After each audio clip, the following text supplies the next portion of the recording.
स्टीलन ने एक मर्तबा एक मुर्गे को ले आया। उसने उसके एक एक करके सब पर नोच दिए। उसके बाद उसने मुर्गे को ज़मीन पर छोड़ दिया। थोड़ी देर के बाद मुर्गा दोबारा खड़ा हुआ तो उसने उसको कुछ दाने फेंके तो वो उन दानों को खाने लगा। थोड़ी सी उसमें हिम्मत बढ़ी तो उसने कुछ और दाने फेंके तो उसने वो भी दाने खा लिए। थोड़ी देर बाद स्टीलन उठा और चलने लगा तो वो मुर्गा जो है वो उसके पीछे पीछे चलने लगा। तो स्टीलन ने एक बहुत शानदार बात कही कि सरमाया दराना निज़ाम की आवाम जो है वो इस मुर्गे की तरह होती है कि पहले उनके हुक्मरान उनके एक एक करके सब पर नोच लेते हैं, उनका सब कुछ लूट लेते हैं और फिर उनको दो चार दाने डालकर उनके एक दो काम करके जो है वो उनको अपना गुलाम बना लेते हैं। फिर वो गली पर वो वोट देते हैं, वो गटर पर वोट देते हैं, वो सड़कों पर वोट देते हैं और वो छोटे मोटे लड़ाई झगड़ों पर उनको वोट देते हैं और उनके ही गुण गाते हैं। और कल को जब वो इनके गली बनाते हैं, इनका एक रोड बनाते हैं तो इन्हीं के पैसे इन पर लगाकर उधर अपनी तख्ती चिस्पा करते हैं जिस पर वो अपना नाम लिखते हैं। तो ये है सरमाया दराना निज़ाम।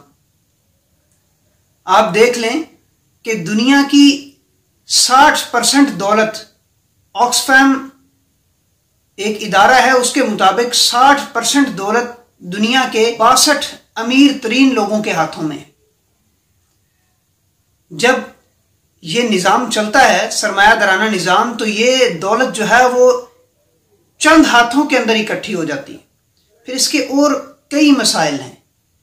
सरमाया दराना निज़ाम का एक नुकसान ये भी है कि चीज़ की कीमत उसकी डिमांड पर मुनहसर होती है। अगर चीज़ शॉर्ट हो गई तो उसकी कीमत आसमान से बातें करने लगेगी और अगर चीज़ ज़्यादा मिकदार में आ गई तो उसकी कीमत जो है वो ज़मीन से बातें करने लगेगी।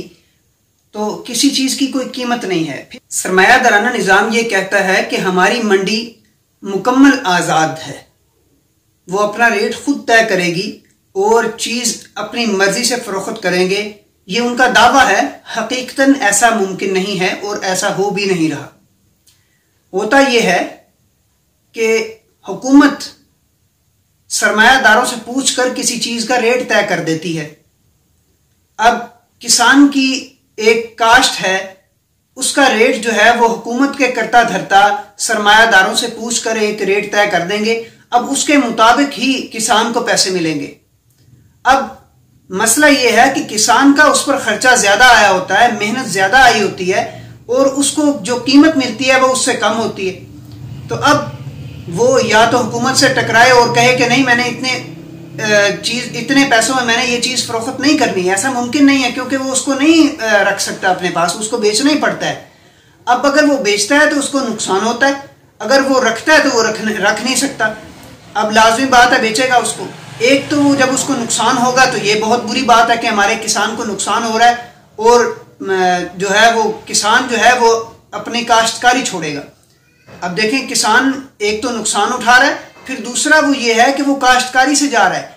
तो सारी दुनिया के अंदर किसान को अब काश्तकारी के लिए राजी रखना एक बहुत बड़ा काम है और अमेरिका के अंदर वो इस चीज़ की तरगीब देते हैं, बल्कि ज़मीनें पड़ी हुई हैं कि आप आएँ काश्त करें। काश्त करने के लिए कोई तैयार नहीं है, लोग घरों से निकलने को तैयार नहीं है, ये एसी वाले कमरों को छोड़ने के लिए तैयार नहीं है। लिहाजा किसान को काश्तकारी से भगाना नहीं है, हमने उसको वहाँ रखना है कि वो काश्तकारी करे और हमें ओरिजिनल चीज़ें, सही चीज़ें हमें मिले। अब नुकसान ये होगा, एक तो वो भाग जाएगा, दूसरा कोई और मुतबादल जरिया मुआश तलाश करेगा, काश्तकारी को छोड़ देगा, तीसरा उस चीज़ की किल्लत मार्केट के अंदर आ जाएगी और फिर जब किल्लत आएगी तो फिर उसका भाव बढ़ने लगेगा, उसकी कीमत जो है वो आसमान से बातें करने लगेगी। ये एक बहुत बड़ा नुकसान है जो हो रहा है और खालिस चीज़ों की कमी वाक़ई हो जाएगी मार्केट के अंदर।